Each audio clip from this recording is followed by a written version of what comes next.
नमस्कार प्यारे छात्रों, कैसे हो आप सभी। उम्मीद करता हूँ आप सभी लोग स्वस्थ और मस्त होंगे। तो आज के इस वीडियो में हम आपको हिंदी का लेटेस्ट मॉडल पेपर के बारे में बताऊंगा।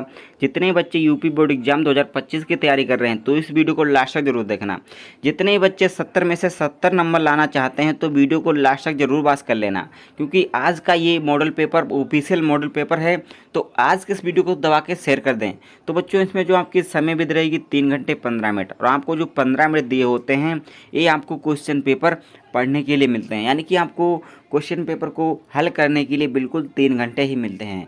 तो तैयारी दब के होनी चाहिए। अगर आपकी तैयारी अच्छी है तो आप 2 घंटे में ही पेपर कर सकते हैं। तो चलिए आज के इस वीडियो को स्टार्ट करता हूँ। आपके कुछ निर्देश दिए हैं, इनको भी कर लेते हैं कि प्रारंभ के 15 मिनट जो होते हैं आपको प्रश्न पत्र पढ़ने के लिए मिलेंगे। और आपका दूसरा दिया है प्रश्न पत्र 2 खंड आ तथा बा में रहेगा, यानी कि 2 खंड इसमें रहेंगे। पहला खंड जो होता है उसमें आपके यानी कि बहुविकल्पीय प्रश्न रहेंगे, वो आपके 20 नंबर के रहेंगे। और दूसरा खंड जो रहेगा उसमें वर्णनात्मक प्रश्न रहेंगे, जो आपको कॉपी पर राइटिंग के साथ करना है। नेक्स्ट आपका दिया है कि प्रश्न पत्र खंड आ में बहुविकल्पीय प्रश्न रहेंगे, जिसमें आपको विकल्प को चयन करके OMR शीट पर उत्तर देना है। बच्चों, OMR शीट को ज़्यादा काटापीटी नहीं करनी है, क्योंकि OMR शीट जो होती है वो कंप्यूटर से चेक होती है। कंप्यूटर में बताएं, क्योंकि कंप्यूटर में कोई भी गलती होगी तो वो जान जाएगी कि बच्चे ने कुछ ना कुछ गड़बड़ किया है। OMR शीट को अच्छी तरीके से भरें, उससे इरेज वगैरह ना करें।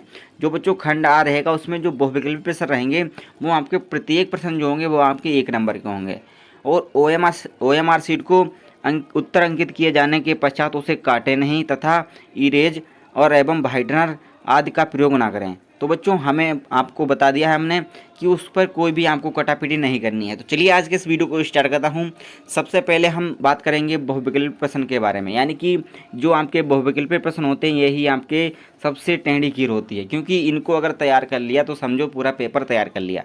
तो बच्चों, आज के इस वीडियो में हम आपको बहुविकल्पी प्रश्न और उसके बारे में बताऊँगा कि आपको क्या क्या मतलब वहाँ पर कैसे करना है। आज की इस वीडियो को अंत तक जरूर देखना। तो चलिए आज के वीडियो को स्टार्ट करता हूँ। आपका पहला प्रश्न दिया है, बाबू गुलाब राय किस युग के लेखक हैं। जो बच्चों बाबू गुलाब राय हैं वो किस युग के लेखक हैं, भारतेंदु युग के या फिर द्विवेदी युग के या फिर आपके शुक्ल युग के या फिर शुक्लांतर युग के। तो बच्चों, जो बाबू गुलाब राय हैं वो आपके द्विवेदी युग के लेखक हैं, यानी कि इसमें आपका बी वाला राइट आंसर हो जाएगा। तो बच्चों, ये क्वेश्चन आपका कितने नंबर का है, 1 नंबर का है। इसके सामने नंबर दिए हैं तो 1 नंबर आपका इससे पक्का हो जाएगा। नेक्स्ट आपका बताया गया है, चिंतामणि किस विधा की रचना है। जो चिंतामणि विधा है वो किसकी रचना है। फर्स्ट दिया है निबंध की या फिर कविता की या फिर नाटक की या फिर कहानी की। तो बच्चों, जो चिंतामणि है आपकी वो आपकी एक निबंध विधा की रचना है, यानी कि आपका फर्स्ट वाला राइट आंसर हो जाएगा। इसमें भी आपका सम्मुख इसके सामने ही 1 नंबर दिया है, ये भी आपका 1 नंबर का है। तो बच्चों, ऐसे ही आपको पता लग जाए कि कौन सा प्रश्न कितने नंबर का है। नेक्स्ट बच्चों आपका बताया गया है कि गबन किसकी रचना है। जो गबन रचना है वो किसकी रचना है। फर्स्ट दिया है मुंशी प्रेमचंद की या फिर जयशंकर प्रसाद या फिर निराला या फिर हरिकृष्ण प्रेमी। तो बच्चों, जो गबन रचना है वो आपकी मुंशी प्रेमचंद जी की रचना है। गबन जो रचना है मुंशी प्रेमचंद जी की रचना है, आपका फर्स्ट वाला राइट आंसर हो जाएगा। नेक्स्ट बच्चों आपका बताया गया है कि शुक्ल युग की समय अवधि, यानी कि शुक्ल युग है उसकी समय अवधि क्या है। तो बच्चों, शुक्ल युग की जो समय अवधि है वो है 1919 से 1938 ईस्वी तक, यानी कि आपका बी वाला राइट आंसर हो जाएगा। शुक्ल युग की समय अवधि है 1919 से 1938 ईस्वी तक। नेक्स्ट बच्चों आपका दिया है, नीड़ का निर्माण फिर, यानी कि किस विधा की रचना है। यानी कि जो नीड़ का निर्माण फिर है वो किस विधा की रचना है। फर्स्ट दिया है जीवनी विधा की या फिर आत्मकथा विधा की या फिर साक्षात्कार भेंटकर्ता या फिर रेखाचित्र। तो बच्चों, नीड़ का निर्माण फिर जो है वो आपकी आत्मकथा विधा की रचना है, इसमें आपका बी वाला राइट आंसर हो जाएगा। इसके सम्मुख आपका जो अंक दिया है इसमें आपका 1 नंबर मिलेगा। नेक्स्ट बच्चों आपका बताया गया है कि प्रिय प्रवास किस युग की रचना है। जो प्रिय प्रवास एक रचना है वो किस युग की रचना है। फर्स्ट दिया है द्विवेदी युग की या फिर भारतेंदु युग की या फिर प्रगतवादी युग की या फिर छायावादी युग की। तो बच्चों, प्रिय प्रवास जो रचना है वो आपकी द्विवेदी युग की रचना है, इसमें आपका फर्स्ट वाला राइट आंसर हो जाएगा। प्रिय प्रवास किसकी रचना है, द्विवेदी युग की रचना। किसकी, द्विवेदी युग की, आपका फर्स्ट वाला राइट आंसर हो जाएगा। नेक्स्ट बच्चों आपको बताया गया है कि मधुशाला किसकी रचना है। जो मधुशाला रचना है वो किसके द्वारा लिखित रचना है। फर्स्ट दिया है रामधारी सिंह दिनकर द्वारा, या फिर हरिओत द्वारा, या फिर हरिवंश राय बच्चन, या फिर सुमित्रानंदन पंत द्वारा। तो बच्चों मधुशाला जो रचना है वो आपकी हरिवंश राय बच्चन द्वारा लिखित रचना है। मधुशाला जो रचना है वो हरिवंश राय बच्चन की रचना है। इसमें आपका सी वाला राइट आंसर हो जाएगा। नेक्स्ट आपका बताया गया है भारत भारती किसकी रचना है। जो भारत भारती रचना है वो किसकी रचना है। फर्स्ट दिया है सियाराम शरण गुप्त, या फिर मैथिली शरण गुप्त, या फिर जयशंकर प्रसाद की, या फिर महादेवी वर्मा की। तो बच्चों भारत भारती जो रचना है वो आपकी मैथिली शरण गुप्त की रचना है, यानी कि आपका बी वाला राइट आंसर हो जाएगा। तो बच्चों अभी तक आपने वीडियो को लाइक नहीं किया तो लाइक कर दें, और चैनल पर नए हैं तो सब्सक्राइब करना ना भूलिएगा। नेक्स्ट बच्चों आपका दिया है कि आधुनिक काल कब से कब तक है। तो बच्चों जो आधुनिक काल है वो कब से कब तक है आपको बताना है। तो बच्चों आधुनिक काल जो है 1843 से अब तक चल रहा है। आधुनिक काल 1843 से अब तक चल रहा है। इसमें आपका फर्स्ट वाला राइट आंसर हो जाएगा। नेक्स्ट आपका बताया गया है कि मतीराम जो कवि हैं, मतीराम वो किस युग के कवि हैं। फर्स्ट दिया है आधुनिक काल के, या फिर आदिकाल के, या फिर भक्ति काल के, या फिर रीतिकाल के। तो बच्चों मतीराम जो कवि हैं वो आपके रीतिकाल युग के कवि हैं। किस युग के? रीतिकाल युग के कवि हैं मतीराम। इसमें बच्चों आपका डी वाला राइट आंसर हो जाएगा। नेक्स्ट आपका बताया गया है कि हास्य रस का स्थायी भाव क्या है, यानी कि हास्य रस जो है उसका स्थायी भाव हमको बताना है। तो बच्चों हास्य रस का जो स्थायी भाव होता है हास होता है। इसमें आपका सी वाला राइट आंसर हो जाएगा। और हास्य रस का स्थायी भाव शोक होता है। अगर हास्य रस का पूछ दिया जाए तो शोक हो जाएगा, अगर हास्य का पूछा जाए तो बच्चों हास होता है। इसमें आपका सी वाला राइट आंसर हो जाएगा। ज़्यादा हेरा फेरी नहीं करनी है, आपको बढ़िया से याद कर लेना है। नेक्स्ट आपका बताया गया है सोहत ओढ़े पीठ पत श्याम सलोने गात, मालो नील मणि सेल आतप परियो प्रकाश। तो बच्चों इसमें बताना है कि ये जो आपका है कौन सा अलंकार है। तो बच्चों सोहत ओढ़े पीठ पत श्याम सलोने गात ये आपका बच्चों उत्प्रेक्षा अलंकार है। इसमें आपका बी वाला राइट आंसर हो जाएगा। श्याम मतलब सोहत ओढ़े पीठ पत श्याम सलोने गात ये आपका उत्प्रेक्षा अलंकार है, और इसमें आपका बी वाला राइट आंसर हो जाएगा। नेक्स्ट आपका बताया गया है कि रोला छंद में कुल कितने चरण होते हैं। तो बच्चों रोला छंद जो होता है उसमें आपको बताना है कि कुल कितने चरण होते हैं, 3 या फिर 2 या फिर 4 या फिर 5। तो बच्चों आपको बताना है कि रोला जो छंद होता है उसमें कुल कितने चरण होते हैं। तो बच्चों रोला छंद में कुल 3 चरण होते हैं। इसमें आपका फर्स्ट वाला राइट आंसर हो जाएगा। नेक्स्ट बच्चों आपका बताया गया है कि आकर्षण शब्द में किस उपसर्ग का प्रयोग किया जाएगा, मतलब प्रयोग किया गया है। जो आकर्षण शब्द है उसमें बच्चों अक जो अक है वही उपसर्ग का प्रयोग किया गया है। अक्सर मतलब आकर्षण जो है उसमें उपसर्ग का प्रयोग किया गया है अक। तो बच्चों नेक्स्ट आपका बताया गया है कि रचना के आधार पर वाक्य कितने प्रकार के होते हैं। तो बच्चों वाक्य जो होते हैं वो मुख्य रूप से आपके 3 ही प्रकार के होते हैं, और रचना के आधार पर भी आपके वाक्य 3 प्रकार के होते हैं, यानी कि इसमें आपका डी वाला राइट आंसर हो जाएगा। जो वाक्य होते हैं रचना के आधार पर वो आपके 3 प्रकार के होते हैं। नेक्स्ट बच्चों आपका बताया गया है पीताम्बर में कौन सा समाज है। तो बच्चों पीताम्बर में जो है आपका बताना है कि कौन सा समाज है। तो बच्चों पीताम्बर में आपका एक बहुविधि समाज है, यानी कि इसमें आपका सी वाला राइट आंसर हो जाएगा। पीताम्बर में बहुविधि समाज है। नेक्स्ट बच्चों आपका बताया गया है आंसू का तत्सम रूप क्या है। तो बच्चों आंसू का तत्सम रूप है अश्रु। अश्रु जो है वो आंसू का तत्सम रूप है। इसमें आपका फर्स्ट वाला राइट आंसर हो जाएगा। नेक्स्ट आपका बताया गया है कर्तव्य वाच्य की प्रधानता क्या है, यानी कि कर्तव्य वाच्य की प्रधानता आपको बतानी है। तो बच्चों कर्तव्य वाच्य की प्रधानता है कि कर्ता की प्रधानता। कर्तव्य वाच्य की बहुत प्रधानता है किससे है, कर्ता की प्रधानता से है। तो बच्चों इसमें आपका राइट आंसर हो जाएगा फर्स्ट वाला। नेक्स्ट आपका बताया गया है कि ताब्या शब्द में विभक्ति मतलब वचन एवं विभक्ति आपको बताना है। तो बच्चों ताब्या शब्द जो है उसमें जो वचन एवं विभक्त होती हैं वो होती है चतुर्थ विभक्त और बहुवचन। पंचम विभक्त बहुवचन भी होता है, क्योंकि पंचम विभक्त बहुवचन इसमें दिया नहीं गया है, तो आपको तृतीय लगाना है, या फिर तृतीय या फिर चतुर्थ लगा सकते हैं। इसमें जो ताब्या शब्द की जो वचन एवं विभक्त होती हैं तृतीय चतुर्थ और पंचम। तो बच्चों इसमें पंचम तो दी नहीं गई है, तो इसमें चतुर्थ दिया गया है, तो आपको चतुर्थ ही लगाना है। जैसा आपको मन में आए, मतलब जहाँ पर जैसा आपका दिया हो वही लगाना है। आपको ज़्यादा हेरी फेरी नहीं करनी है, आपको हर वाक्य का विभक्ति एवं वचन याद कर लेना है। ये आपका 100% एक तो आता ही आता है। नेक्स्ट बच्चों आपका बताया गया है निम्नलिखित में सर्वनाम है, यानी कि जो सर्वनाम है वो कौन सा है। तो बच्चों वह जो है वो आपका एक सर्वनाम है। तो बच्चों ये जो आपके बहुविकल्प प्रश्न है 20 नंबर के, इनको आप अच्छी तरीके से याद कर लेना है। तो बच्चों ये आपके 20 नंबर बिल्कुल पक्के हो जाएंगे। नेक्स्ट आपके जो वर्णनात्मक प्रश्न रहते हैं, ये जो होते हैं आपके 50 अंक के होते हैं और इसको आपको कॉपी पर करना होता है। मेन जायज़ बात है, कॉपी पर करना होता है। राइटिंग के भी नंबर आपको मिलेंगे। अगर आप अच्छी तरीके से राइटिंग करते हैं तो एग्जामिनर आपका नंबर बिल्कुल नहीं काट सकता है। तो चलिए आज के इस वीडियो को हम जो वर्णनात्मक प्रश्न है इसके बारे में बताऊंगा कि कैसे क्या करना है। तो बच्चों सबसे पहले आपको वहाँ पर दिया होगा कि गद्यांश पर आधारित 3 प्रश्नों के उत्तर देना है आपको व्याख्या के मतलब व्याख्या के प्रूफ। तो बच्चों जो आपके इसमें जो वो आपको उत्तर देना है इस पैराग्राफ का, जो आपका रहेगा 6 अंक का, यानी कि इसको देखकर ही आपको उत्तर देना है। ये आपका बहुत ही इजी होता है, 6 अंक आपको मिल जाएंगे। आपको 3 प्रश्न दिए होंगे, आपके 2-2 अंक के प्रश्न होंगे। तो देख लेते हैं प्रश्न के इधर।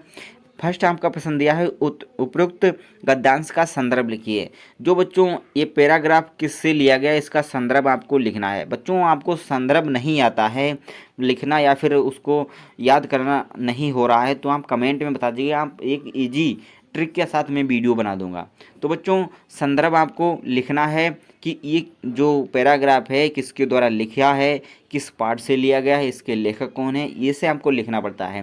नेक्स्ट आपका दिया है गद्यांश के रेखा चित्र अंश की व्याख्या करनी, यानी कि जिसके अंदर मतलब जिस पैराग्राफ के अंदर जो अंडरलाइन है वहाँ तक की आपको व्याख्या करनी है, ज़्यादा नहीं करनी है। वहाँ तक आपको इसको व्याख्या मतलब अपनी भाषा में लिखना है, ज़्यादा व्याख्या क्योंकि हिंदी है इसे आपको अपनी भाषा में लिखना है। आई होप आपको समझ में आ गया होगा। नेक्स्ट बच्चों आपका दिया है लेखक के अनुसार समाज में विभिन्नता को देखकर लोग एक दूसरे की ओर आकर्षित क्यों होते हैं। तो बच्चों आपको इस पैराग्राफ को अच्छी तरीके से पढ़ लेना है, आपको यहीं उत्तर मिल जाएगा, इधर उधर भटकना नहीं है। तो ऐसे ही आपको पैराग्राफ करना। अगर आपको ये एक नहीं आ रहा है तो आपको चांस मिल जाता है, बहुत बड़ा चांस मिलता है, अथवा में दिया होता है। अगर वो नहीं आ रहा है तो आप ये भी कर सकते हैं, बिल्कुल सेम है। क्योंकि ये अगर आपको वो नहीं आ रहा है तो ये कर सकते हैं, इसमें भी पैराग्राफ रहेगा, बिल्कुल उसी के तरह प्रोसेस होगा इसका भी। पहले आपको उसका संदर्भ लिखना है, फिर गद्यांश की रेखाचित्र अंश की व्याख्या करनी है, यानी कि जिनके नीचे अंडरलाइन है उसकी आपको व्याख्या करनी है। और एक आपका इस पैराग्राफ से क्वेश्चन रहेगा, उसको आपको पढ़कर उत्तर देना है।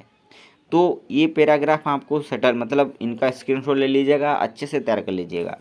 नेक्स्ट बच्चों आपका बताया गया है पद्यांश पर आधारित। तो पद्यांश पर आधारित 3 प्रश्नों के उत्तर देना है। तो बच्चों इसमें जो रहेंगे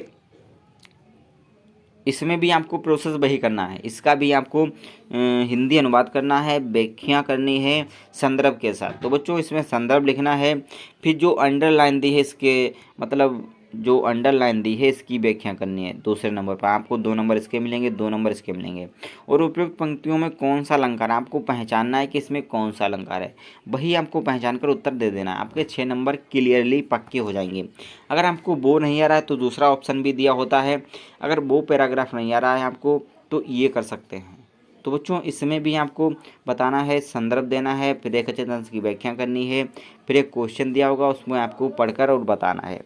तो आई होप आपको क्लियर हो गया होगा। नेक्स्ट बच्चों आपका बताया गया है कि दिए गए संस्कृत गद्यांश में से किसी एक संदर्भ सहित हिंदी अनुवाद कीजिए।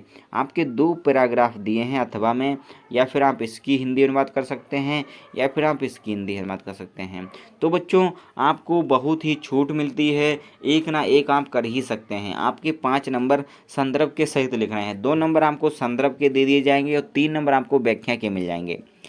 नेक्स्ट बच्चों आपका बताया गया है चौथे नंबर पर, इसमें बताया गया है कि निम्नलिखित में से दिए गए संस्कृत गद्यांश में से किसी एक का संदर्भ हिंदी में अनुवाद कीजिए। जो आपकी श्लोक दी गई हैं इसका संदर्भ लिखते हुए आपको हिंदी में अनुवाद करना है। आपके 5 नंबर पक्के हो जाएंगे।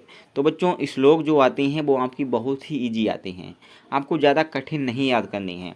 क्योंकि पहला कदम जब चढ़ता है एग्ज़ाम बच्चा मतलब यूपी बोर्ड एग्ज़ाम में, तो बच्चों बहुत ही सरल पेपर आता है, ज़्यादा घबराने की बात नहीं है। तो इसमें आपको जो संस्कृत का जो श्लोक दिया होगा उसकी व्याख्या करनी है। अगर एक नहीं आ रही है अथवा में 2 दी होंगी आप 1 कर देंगे। तो बच्चों इसके भी आपको 5 नंबर मिल जाएंगे। नेक्स्ट बच्चों आपका 5 नंबर पर एक श्लोक आता है जो आपका मतलब कविता में ना आया हो। तो बच्चों एक आपका क्वेश्चन आता है 3 नंबर का, जिसमें आपको करना क्या है कि अपने काव्यखंड पर आधारित निम्नलिखित प्रश्नों में से किसी एक का उत्तर देना है। जो बच्चों आपको बताया गया हो, स्कूल में पढ़ाया गया हो, जिस ज़िले से हैं आप मॉडल पेपर में देख लें कि जो मुक्ति दूत है वो किस ज़िले में आता है, ज्योति जवाहर किस ज़िले में आता है, मेवाड़ मुकुट किस ज़िले में आता है। तो आप देख सकते हैं अपने मॉडल पेपर में। मातृभूमि जो बच्चों आता है वो शाहजहाँपुर ज़िले में और बरेली ज़िले में और पीलीभीत ज़िले में ये आता रहता है मातृभूमि। तो बच्चों आप मॉडल में देख लीजिएगा, वहाँ पर आपको मिल जाएगा, आप तैयार कर लीजिएगा। नेक्स्ट बच्चों आपका बताया गया है, इसमें बताया गया है कि दिए गए लेखकों में से किसी एक लेखक का जीवन परिचय देते हुए उनकी प्रमुख रचनाओं का उल्लेख कीजिए। तो बच्चों ये जो आपके लेखक हैं इसमें किसी का एक का जीवन परिचय लिखना है। आपको 3 ऑप्शन मिलते हैं, 3 में से बच्चों एक तो आपको आता ही होगा, बिल्कुल आपको आता होगा, क्योंकि आपको 5 नंबर चाहिए। तो आपको बच्चों शुरू के 3 याद कर लेने हैं, आपको कोई ना कोई फंस ही जाएगा। नेक्स्ट बच्चों आपका बताया गया है 6 नंबर पर, इसमें बच्चों बताया गया है दिए गए कवियों में से किसी एक का जीवन परिचय देते हुए उनकी जो एक एक मतलब उनकी रचना भी लिखनी है। तो बच्चों रचना की आपको जो आप अगर लेखक की रचना नहीं लिखेंगे सही से तो आपके नंबर काट लिए जाएंगे, क्योंकि रचना के आपको 2 नंबर मिलेंगे और जीवन परिचय के आपको 3 नंबर मिलेंगे। कुल मिला के आपको 5 नंबर दिए जाएंगे। तो नेक्स्ट बच्चों आपका बताया गया है कि अपनी पाठ्य पुस्तक में से किसी एक श्लोक को लिखिए जो प्रश्न पत्र में ना आया हो। यानी कि आपको श्लोक को लिखना है जो क्वेश्चन पेपर में ना आया हो। 2 नंबर आपको श्लोक के मिल जाएंगे, एक श्लोक आपको याद कर लेना है। नेक्स्ट बच्चों आपका बताया गया है 8 नंबर पर, जिसमें बताया गया है निम्नलिखित में से किन्हीं 2 प्रश्नों के उत्तर संस्कृत में दीजिए। तो बच्चों संस्कृत के 4 क्वेश्चन रहेंगे, तो इसमें आपको बहुत ईजी क्वेश्चन आते हैं, आप फटाक से उत्तर दे सकते हैं। 2 नंबर ये भी आपके क्लियर हो जाएंगे पक्का। नेक्स्ट बच्चों आपका बताया गया है कि निम्नलिखित में से किसी एक विषय पर निबंध लिखना। तो बच्चों निबंध जो होता है सबसे बड़ा मार्क होता है निबंध का, 7 नंबर का। बच्चों 7 नंबर अभी तक कहीं भी आपने नहीं देखा होगा। 6 नंबर, 5 नंबर, 1 नंबर देखा होगा, 2 नंबर देखा होगा, लेकिन 7 नंबर अभी तक कोई टॉपिक नहीं आया। तो बच्चों जो निबंध होता है वो आपका 7 नंबर का रहने वाला है। इसको आप अच्छी तरीके से तैयार कर लीजिएगा। पर्यावरण संचरण का नियम, आतंकवाद का कारण व निवारण, और जनसंख्या लाभ हानि, और नारी सशक्तिकरण। तो बच्चों ये 4 टॉपिक हैं, आपको चारों याद कर लेने हैं। तो आपको धमाकेदार तैयारी करनी है। नेक्स्ट बच्चों आपको बताया गया है कि आपको एक पत्र लिखना है, अपनी विशेष रुचियों का उल्लेख करते हुए अपने मित्र पर एक पत्र लिखिए। ये आपका 4 नंबर का रहेगा। अथवा में दिया गया है कि उत्तर मध्य रेलवे को एक शिकायत पत्र लिखिए जिसमें टिकट निरीक्षक द्वारा किए गए अभद्र व्यवहार का उल्लेख कीजिए। यानी कि एक उत्तर मध्य रेलवे के लिए शिकायत पत्र लिखना है, जो टिकट निरीक्षक होता है उसके द्वारा किए गए अभद्र व्यवहार, यानी कि जो व्यवहार अच्छा नहीं करता है उसके ऊपर लिखना है टिकट निरीक्षक के लिए। तो बच्चों आई होप आपको वीडियो अच्छी लगी। अगर वीडियो अच्छी लगी तो लाइक करें और चैनल पर नए तो सब्सक्राइब जरूर करें। तब के लिए जय हिंद।